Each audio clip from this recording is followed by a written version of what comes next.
Eles eram seus amigos, e sua mãe estava errada. Eles não eram amigos ruins. Talvez, pensou ele, não existam coisas como amigos bons ou ruins.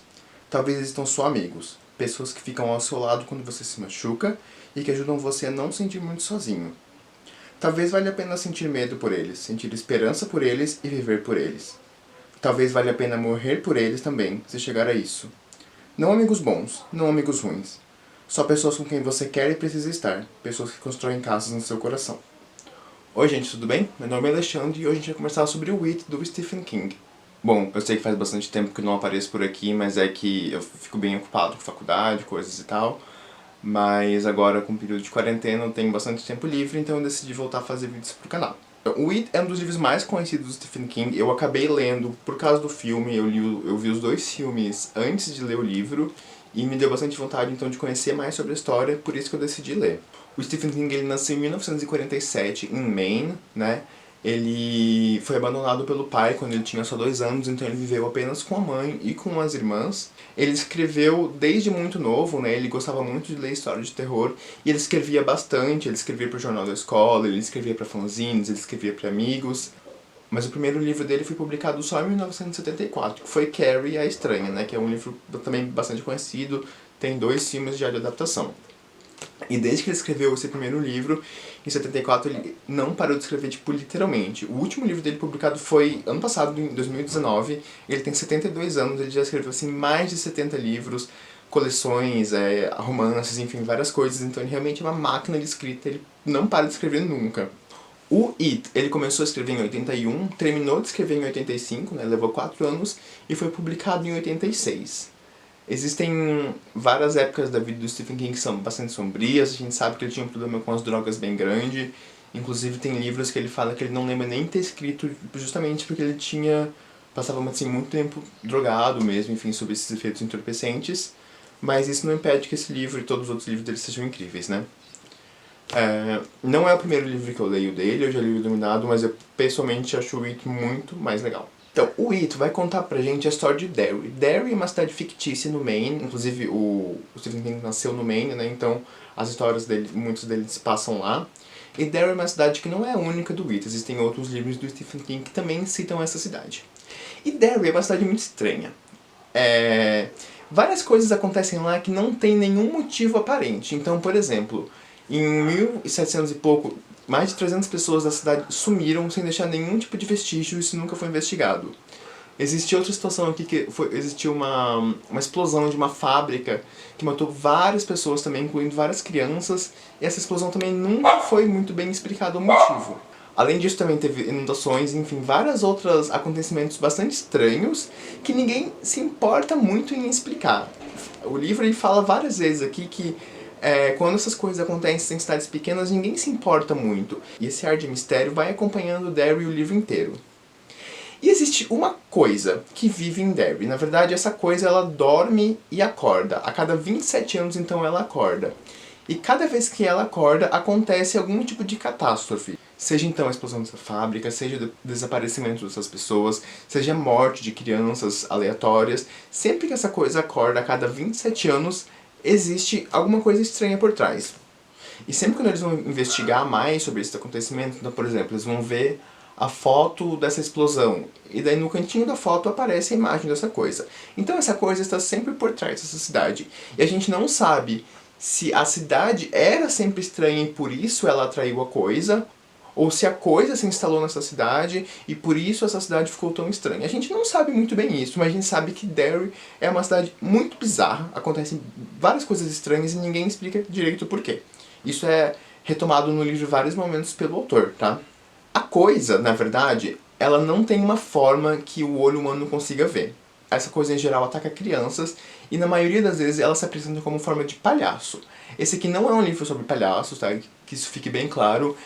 O palhaço é apenas uma das maneiras com qual a coisa decide se expressar para essas crianças. Mas a verdadeira imagem da coisa, o que a coisa é de verdade, ninguém sabe, porque o olho humano ele não consegue ver essa coisa. Porque essa coisa é muito poderosa.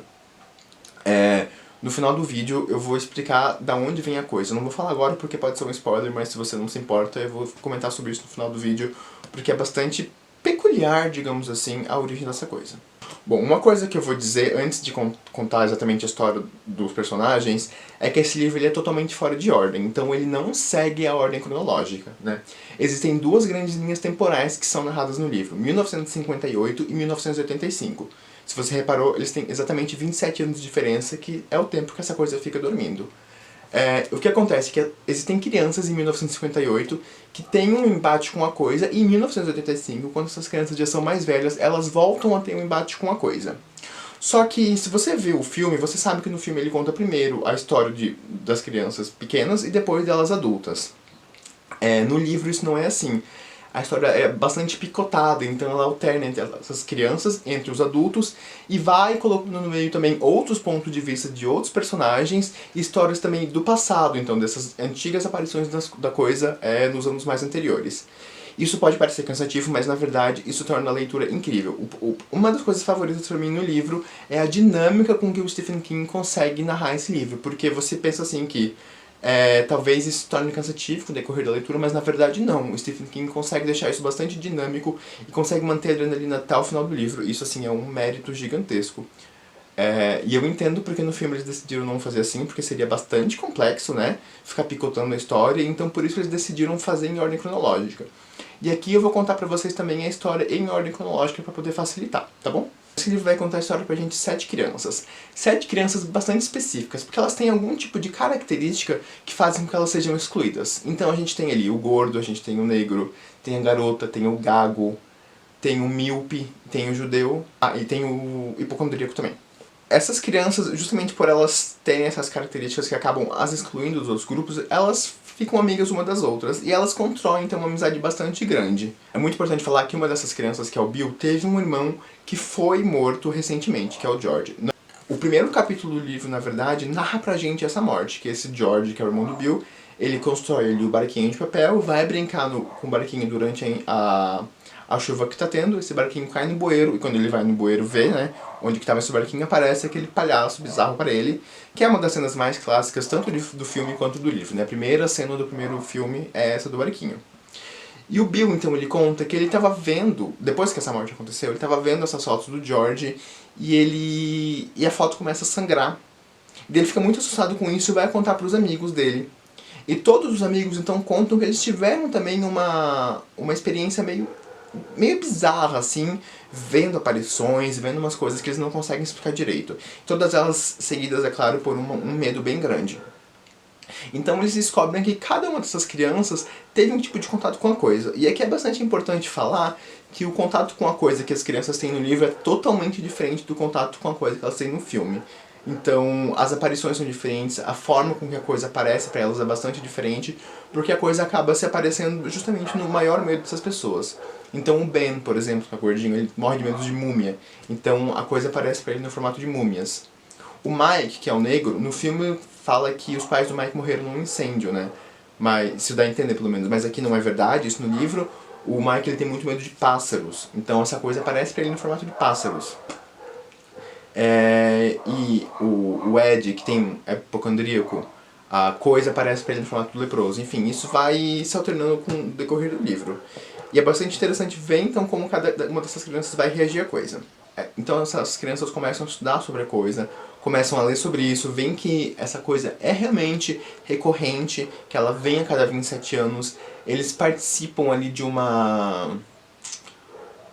ritual meio estranho, que é tipo, eles ficam dentro de uma cabaninha e ligam umas fumaças, e acendem umas fumaças pra poder ter visões alucinógenas sobre de onde veio a coisa. Enfim, é bastante bizarro, bastante pesado essa parte, inclusive. De uma maneira ou de outra, eles acabam então descobrindo o que é essa coisa, descobrindo onde essa coisa mora, e eles descobrem um ritual chamado Ritual de Shude, que é um ritual indígena antigo, e esse ritual faria com que eles conseguissem matar essa coisa. Então eles vão até o esconderijo da coisa e praticam esse ritual, e eles inicialmente acham que essa coisa realmente morreu, porque ela acaba indo embora. Antes deles irem embora desse esconderijo da coisa, eles fazem um pacto dizendo que caso essa coisa novamente voltasse a assustar Derry, eles voltariam até a cidade para poder combatê-la de volta. E acontece mais uma coisa ainda antes deles irem embora do esconderijo, que é uma das cenas mais absurdas do livro, que isso não tem retratado no filme, apenas no livro, que é uma orgia de todos esses garotos com uma menina. Ela fala que ela quer, enfim, celebrar esse momento, que ela quer deixar isso inesquecível na memória dela, que é um momento muito especial pra ela. E tem gente que defende essa cena do Stephen King falando que seria uma passagem da vida infantil pra vida adulta. Mas assim, eu não vejo necessidade nenhuma dessa cena. Parece que o Stephen King quis colocar isso só pra chocar mesmo. E é uma coisa típica do Stephen King fazer isso. Enfim, tem essa cena, é bom falar porque caso você se sinta um pouco desconfortável, talvez não seja... Você pode pular essa parte, enfim, porque não acrescenta absolutamente nada, tá? É bem pra chocar mesmo. Enfim, e depois disso, o livro começa a narrar a história de 1985, 27 anos depois, quando essas crianças já se tornaram adultos. Na verdade, como eu falei, isso não é em ordem cronológica, né? Mas isso que aconteceria na história seguindo a linha do tempo.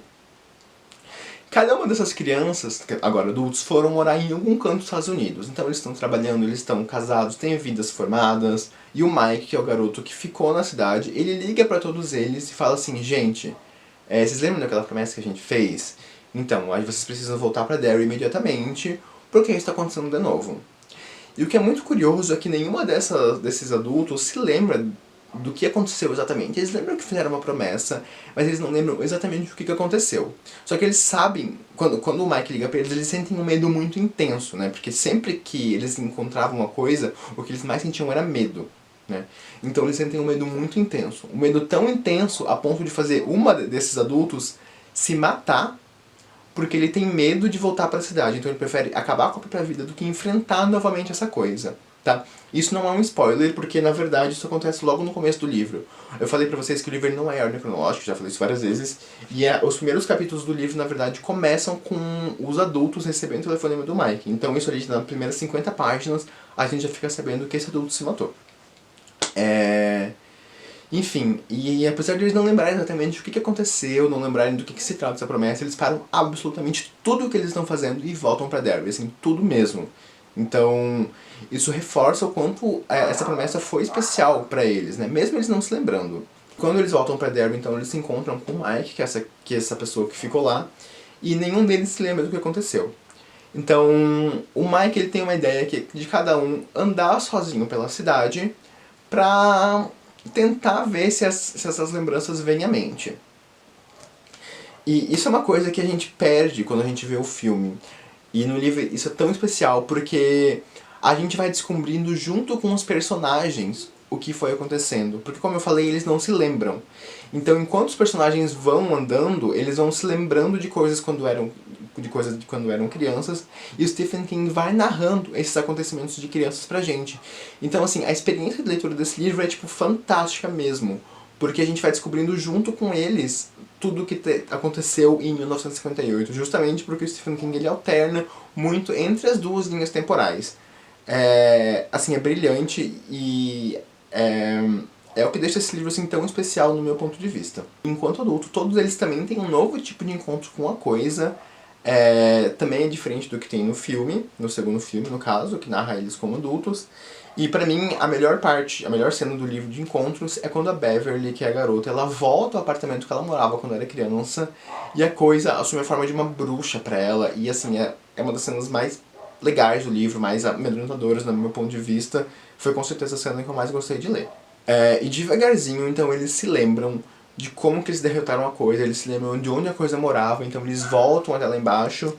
E o que aconteceu, na verdade, quando eles eram crianças é que eles não completaram aquele ritual de Shud por completo.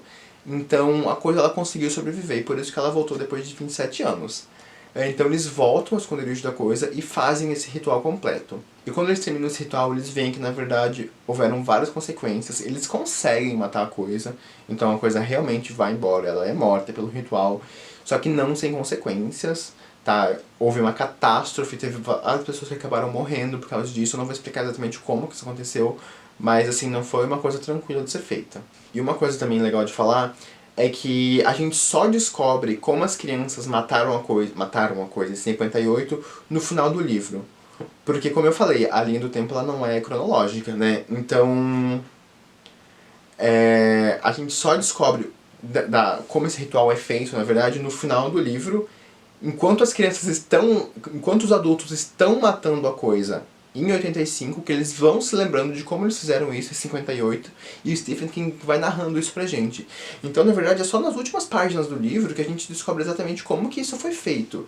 Então é por isso que no final desse livro é, tipo, impossível largar ele. Sério, apesar de ele ter, tipo assim, 1000 e poucas páginas, deixa eu até conferir aqui. Tem 1102 páginas, e apesar de ele ser tão grande assim, tipo, é meio impossível você largar o livro. Eu li ele em menos de uma semana, assim, porque realmente você quer saber o que vai acontecer, e a narrativa é extremamente fluida, e você não quer largar, assim, é muito bom mesmo. É um ótimo livro pra você ler na quarentena agora, porque você vai com certeza emergir na leitura. E mesmo se você quiser ler pausadamente, eu acho que não tem nenhum tipo de problema, porque como eu falei, a história ela é bastante quebrada, então ela é meio que episódica, sabe? Então você pode ler na velocidade que você quiser, que também não vai ter nenhum tipo de prejuízo. Enfim, eu não falei nem metade do que tem nesse livro, e pra mim o mais legal é acompanhar a amizade dessas crianças, né? Acompanhar essa fraternidade, é ver que apesar de todos os defeitos, e também por causa de todos esses defeitos, elas se amam tanto, elas se protegem, e também como eles vão todos descobrindo juntos, e juntos eles vão derrotando essa coisa que causa tanto medo pra eles. Isso é muito bonito, é com certeza assim, a melhor parte. Então eu diria que esse livro ele tem dois temas principais. Um deles é o medo e outro é a amizade e o valor de uma palavra de uma criança para outra. Como essas crianças se defendem e como elas realmente se amam tanto a ponto de elas arriscarem a própria vida para poder salvar uma a outra, sabe? Isso é muito bonito de acompanhar. É uma das melhores histórias de crianças, assim, com certeza que você vai ler. E apesar de ser um livro sobre crianças, eu quero deixar muito claro aqui que esse não é um livro para crianças. É um livro bastante pesado. Eu comecei a ler o livro e me assustei assim bastante, porque ele tem bastante violência doméstica, ele tem uso de drogas alucinógenas, ele tem machismo, ele tem bullying assim, pesados, tipo, não é bullying de ficar xingando, assim. São bullying pesados que essas crianças sofrem quando estão no colégio, e por isso que elas então acabam se tornando tão amigas, né? Porque elas são as excluídas ali da galera. Tem abuso de autoridade, tem orgia, como eu falei, então, enfim. Não é um livro pra você dar pro seu sobrinho, enfim, pra uma criança pequena, não é um livro adequado, mas é um livro sobre crianças, não para crianças, tá bom? Enfim, gente, fica uma recomendação bastante grande pra você ler esse livro. Se você gosta de literatura, eu acho muito importante que você leia um livro do Stephen King na sua vida, porque ele é um mestre aí do terror, da fantasia, enfim. E se você quer saber agora do que se trata realmente a coisa, eu vou continuar a falar. Se você não quer saber, se você não quer nenhum spoiler, tchau pra você, até a próxima. Então, a explicação da coisa é bastante bizarra, é difícil de entender, é uma pira cósmica, sim, do Stephen King, que eu não sei de onde ele tirou isso, mas enfim, eu vou tentar explicar pra vocês da melhor maneira que eu entendi. É importante dizer que isso não fica totalmente explicado no It. A explicação maior sobre o que é essa coisa, sobre esse universo do Stephen King, é feita na Torre Negra, que é aquela série de 7 livros que é considerada uma das maiores obras do Stephen King, que é onde ele faz tipo um apanhado inteiro sobre o universo dele. Mas basicamente, a coisa, ela caiu na Terra dentro de um asteroide. Isso foi tipo há muitos anos atrás. E ela caiu exatamente onde fica Derry, tá? E essa coisa tem apenas 2 propósitos, que é comer e dormir. Então ela dorme por 27 anos, ela acorda depois de 27 anos e come. Ela come principalmente crianças, porque é muito mais fácil assustar crianças do que assustar adultos. Essa coisa, ela seria o oposto do bem. Então, o bem no livro é representado pela tartaruga. No universo do Stephen King, existe essa tartaruga, é uma analogia com Deus, talvez, não sei dizer exatamente, mas essa tartaruga seria o ser que teve uma dor de barriga e vomitou o universo. A origem do universo do Stephen King seria essa. E a coisa, ela tem um nome agora, eu não vou lembrar exatamente, me desculpa, mas ela seria o oposto dessa tartaruga. Então a tartaruga, ela seria do bem e a coisa seria do mal. Seria tipo o diabo e Deus, talvez. Não sei se é muito bem isso, mas é uma analogia que facilita um pouco a interpretação. E essa tartaruga, ela tenta o livro inteiro entrar em contato com as crianças e tentar ajudar essas crianças a derrotar coisas. Existem várias alusões à tartaruga aqui no livro. Isso no filme também tem. Só que se você não sabe disso, não fica muito claro. E a coisa, ela tem uma forma que o olho humano não consegue ver. Justamente porque essa coisa é muito poderosa. Então, o que ela mais se assemelha à visão humana é o formato de uma aranha gigante de 4 metros, toda peluda, toda amedrontadora, enfim. Tanto que existem edições antigas do It que trazem uma aranha na capa e não um palhaço. Isso é bastante curioso, né? Porque realmente o livro não é sobre palhaços, tá? O palhaço é a forma com que a coisa decide se apresentar para crianças, e não todas as vezes, em algumas vezes só, né? Como eu falei, ele tem várias formas diferentes do que as crianças mais têm medo. E como eu falei, ninguém sabe exatamente qual que é a forma original da coisa, porque ela é muito poderosa e o olho humano não consegue ver. A única pessoa que vê a forma original da coisa é a mulher do Bill. Lá no final do livro, quando eles são adultos, essa mulher do Bill ela acaba indo pra Derry também, escondida dele, e ela tem um encontro com a coisa e vê essa forma original da coisa, que é descrita pra gente como umas luzes infinitas laranjas. É meio difícil de entender, assim, é uma pira do Stephen King bizarra. E depois que ela vê a forma original da coisa, ela entra num estado de catatonia. Justamente porque essa coisa é muito poderosa e os humanos não conseguem resistir a ela, não conseguem sobreviver a ela. E uma coisa que os amigos também descobrem, é que, no final do livro, é que a coisa provavelmente não é do sexo masculino, na verdade ela é do sexo feminino, porque ela põe óvulos. Então existem, lá no esconderijo dessa coisa, lá na casinha dela, existem vários óvulos. Então as crianças, inclusive, tentam destruir esses óvulos para prevenir que surjam ali novos desses seres bizarros. Então assim, é uma pira cósmica absurda, é difícil de entender, eu não sei onde você tem que chegar com isso. Eu também não sou especialista na obra dele, mas essa é a origem da coisa. Existem várias pessoas que chegam ao final e ficam um pouco decepcionadas, porque, tipo, o livro ele é tão legal, tão divertido, com um astral tão legal, e no final tem essa explicação de ficção científica meio sem muito sentido, assim. E, assim, realmente talvez não seja a explicação mais interessante sobre a coisa, mas é um tema que o Stephen King aborda em outras obras, então talvez você tenha que conhecer mais sobre a obra dele para poder entender sobre isso. Enfim, gente, por hoje era isso. Espero que vocês tenham gostado do vídeo. Se vocês gostarem, se inscrevam no canal e comentem aqui embaixo comigo. E até a próxima. Tchau!